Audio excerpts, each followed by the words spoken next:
So the situation that had been created, the pressure cooker situation that had been created by the US and fueled by other nation states, it put Iran in an extremely volatile situation where what you had after the mass protests and the mass killings, the US may not have been able to anticipate that that would be the response, but some kind of civil unrest or some kind of violence or something would have erupted. And based on what we have seen in other countries with mass protests, it was more than likely to happen, especially because the resistance movements, the sort of diffused resistance movements, which already existed in Iran, were really quite obvious, even from the outside. So the mass protests, which then provoked the regime's military to mass murder civilians, the tension between the regime, the military, and the people of Iran, that situation had become untenable. It had intensified so much that even without internet, even without the ability to see what was happening on the ground in that country, it would not have been hard to guess that it was no longer viable. The regime and the people of Iran were no longer able to peacefully coexist. That should have been clear, and it would have been clear to the US and to Israel. So there was only a few ways that it could have gone. Either the regime leaders and its supporters would have had to escape and flee and go into like an underground network of, let's say, terror groups across their proxy states. That could have been one scenario. Or that someone within the country would have killed the leader. That is also a likely scenario. The weakening of their currency also was a blow to the regime and to the military because they have to fund their like armed efforts. So the ability to control and to exercise force on people, that requires sustained effort and sustained funding. So the Ayatollah would have known that his days were numbered. His days as the leader of that country and the days of the regime were numbered.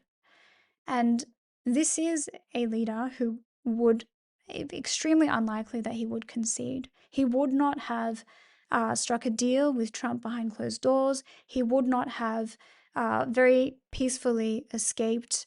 He would not have done any of that. They were a defiant regime and he was a defiant leader. He would have said, I'll go down fighting. Well, I think the myth around what he would have said would have been that he would go down fighting. I think in reality, he would never have gone down fighting. What he would have done was plan for the event of his death, which is what happened, and make sure that nothing would survive. That if the country was not going to go into the hands of the regime, or if the regime could not keep a stronghold of the country, that the country may as well be obliterated or may as well end. That if he can't have it, the regime can't have it, then no one can have it. That's kind of the mindset.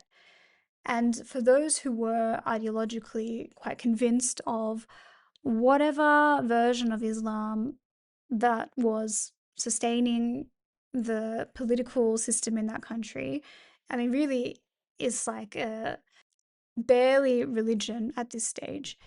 It's just like indoctrination.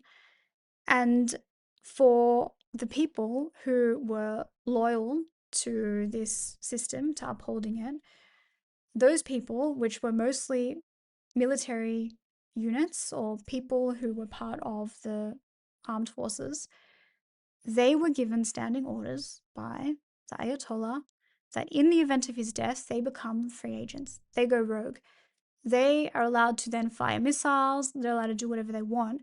And that's what we're seeing now. So the retaliation from Iran, that is a plan, like a contingency plan. Should the leader, should the top command, should he be killed, then anyone who served this army and served this regime, They have free license to defend the regime and to take anyone out who they can, expecting that nothing will be left of the country. So they don't care. They're not worried about trying to salvage anything that's left in Iran because that country doesn't belong to them anymore. The military, the regime, they don't have a hold of that country anymore. It will not return to them, it will not belong to them. So, as far as they're concerned, it's not theirs anyway. They think, well, they've been told that the end of the world is how this ends. When it ends for them, the whole world is over. So they aren't saving anything. There's nothing in the tank for them. And in this situation, it is the US and Israel who have something to lose. The country that attacks first is always the country that has a bigger stake in the outcome because they are attacking for a particular reason. If you attack first, you want to win and you expect to win. So, what you want to do is you want to reduce your losses. You want to cut down on your losses because that detracts from your victory. If you are the country being attacked, you have the upper hand because all you're trying to do is survive. That's it. You don't have a stake in what happens to your assets. All you're trying to do is take out as many assets as possible because either you lose or you survive. There's no other outcome for you. If you're the US and you want to survive, but you want to come out as the victor, it's a lot harder to achieve, especially when you have all of these rogue units, these sleeper cells. All they want to do is destroy. All they're interested in is destruction. That's the only thing that they want is destruction. They don't care. What is their allegiance to? They don't have a regime anymore. If you really believe what the US says about what the Iranian regime represented to Islamic State or to fundamental Muslims, the US claims that Iran was funding terrorist efforts in all of these proxy states. So the money was coming from Iran.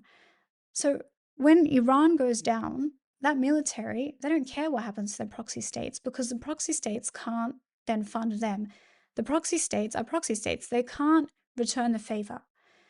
They can't then become the main player. They can't provide refuge for people who will be fleeing Iran.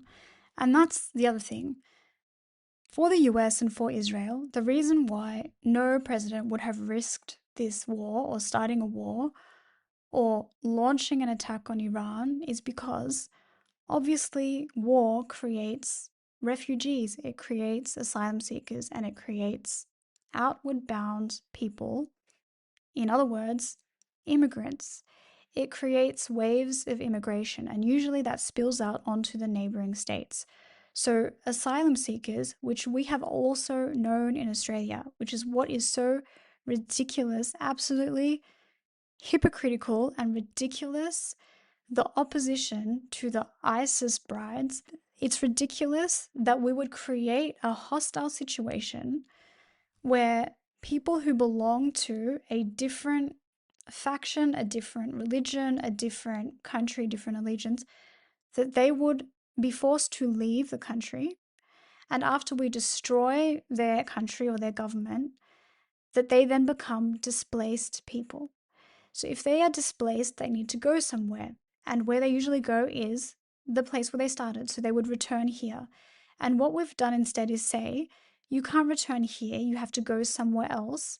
And so they usually spill out onto neighboring countries. So when you look at these areas of conflict, it is their neighboring states which absorb most of the refugees. That also creates waves of further immigrants and further asylum seekers because people spill out onto those neighboring states, but then from there, they also continue their journey to try to find somewhere that will accommodate them because those countries are poor countries. They can't accommodate thousands of displaced people, thousands of refugees. They can't. So it's only natural that there is a chain reaction of immigration that is caused by conflict, by war, by launching an attack on another country or on a whole bunch of countries. So, unless you are willing to house the displaced people that are created by destroying their homes or destroying their country or by making their country unsafe, unless you're a country who is willing to accept the refugees and the asylum seekers and the immigrants that are created by that situation, you shouldn't start a war. You should not launch an attack on another country, which causes people to have to leave. That's your fault. So you should be prepared to accept them. And in the case of Australia, if you support the war against Iran, if you support Israel and the US bombing Iran and destroying things, then if Australia has to sponsor the rebuilding of some of that country, if Australia then has to process a whole bunch of asylum seekers which have come out of that country, then there's nothing that you can say. You can't oppose that if you agree with a Western country like the US bombing Iran. There are consequences to everything. There are always consequences to every single action. And when you're talking about people, people aren't that easy. People aren't easy to control, and they're not easy to contain. So ideally, the cheapest and easiest way is to create a situation where you have peace and you have harmony, because that is a self-governing and fairly low maintenance system. It's a fairly low maintenance way to live, because if you want to create a situation where there is ongoing conflict, risk, danger, then you need to create conditions of safety, protection, safeguards, and you have to either fix it, rebuild it, fund it, or live with the consequences of a situation that you have caused. So, what is happening now is the ideal scenario for the US and for Israel, because they launch an attack and then everyone gets involved. So, this has now stopped being about the US and Iran or Israel and Iran. Iran, now that the leader's been taken out, the regime has been severely crippled. The rogue military units who are just going to use all of their missiles, all of their weapons, they're just going to use them without any further thought, without trying to save anything for the future. So there is a limit, there is a natural cap on how long that can last, and then they'll be done. As other states start to get involved, then they have a stake in the conflict, they have a stake in what is happening. And what is happening, we are all reacting to a war that we were not prepared for. But look at the actors, look at the nation states who started the war. This was a plan. They had planned that attack, they had planned this war. Of course, they can't predict every single outcome. They can't predict how people will respond. They can't predict how many lives will be lost. But there would have been contingency plans, and there would have been a lot of speculative planning about what to do when, what to do if. The main thing that the US has to contend with now is that Trump has always enjoyed the privilege of being the mayhem state, of just going rogue, doing things that were unpredictable or seemingly unpredictable, because other nations and other governments just sort of enjoy the status quo. They like stability, they don't like too much to change or to move dramatically. And Trump is this disruptor where he just does something with no warning. It seems kind of erratic. What the US is now dealing with is now Iran has become that. So the US strategy with Iran was always containment. Whatever danger exists in that country, just contain it. Just make sure that it stays within the borders and the confines of that country, and let it not spill out onto the rest of the world. So what they don't want is for the mayhem that exists within that country to spill out onto other countries or to affect the global order, the global agenda. And because they had media blackout, because it was a very opaque political system, meaning that they did not allow for transparency, they were a bit like North Korea in some ways, where it was fairly contained. All the danger in that country was fairly contained, with the exception of the nuclear risk. But what you have now is, because of the directive given to the military by the now deceased leader, by the Ayatollah, because he gave them standing orders to operate as free agents, to just become sleeper cells that can use their weaponry, use their arsenal, they can attack as they want, as they see fit. What you've lost now is central command. So there's no way to control what happens, because they're not being controlled by anyone. They are all given direct instructions to do what they want. And so, of course, what it will lead to is mayhem and chaos, because they can't predict what any one person or any one unit is going to do. But the US will just have to ride it out. It won't last forever. they have a limit on how much weaponry they have, how much ammunition, how much they are able to refuel or reload. It won't last forever. At some point, it will come to an end.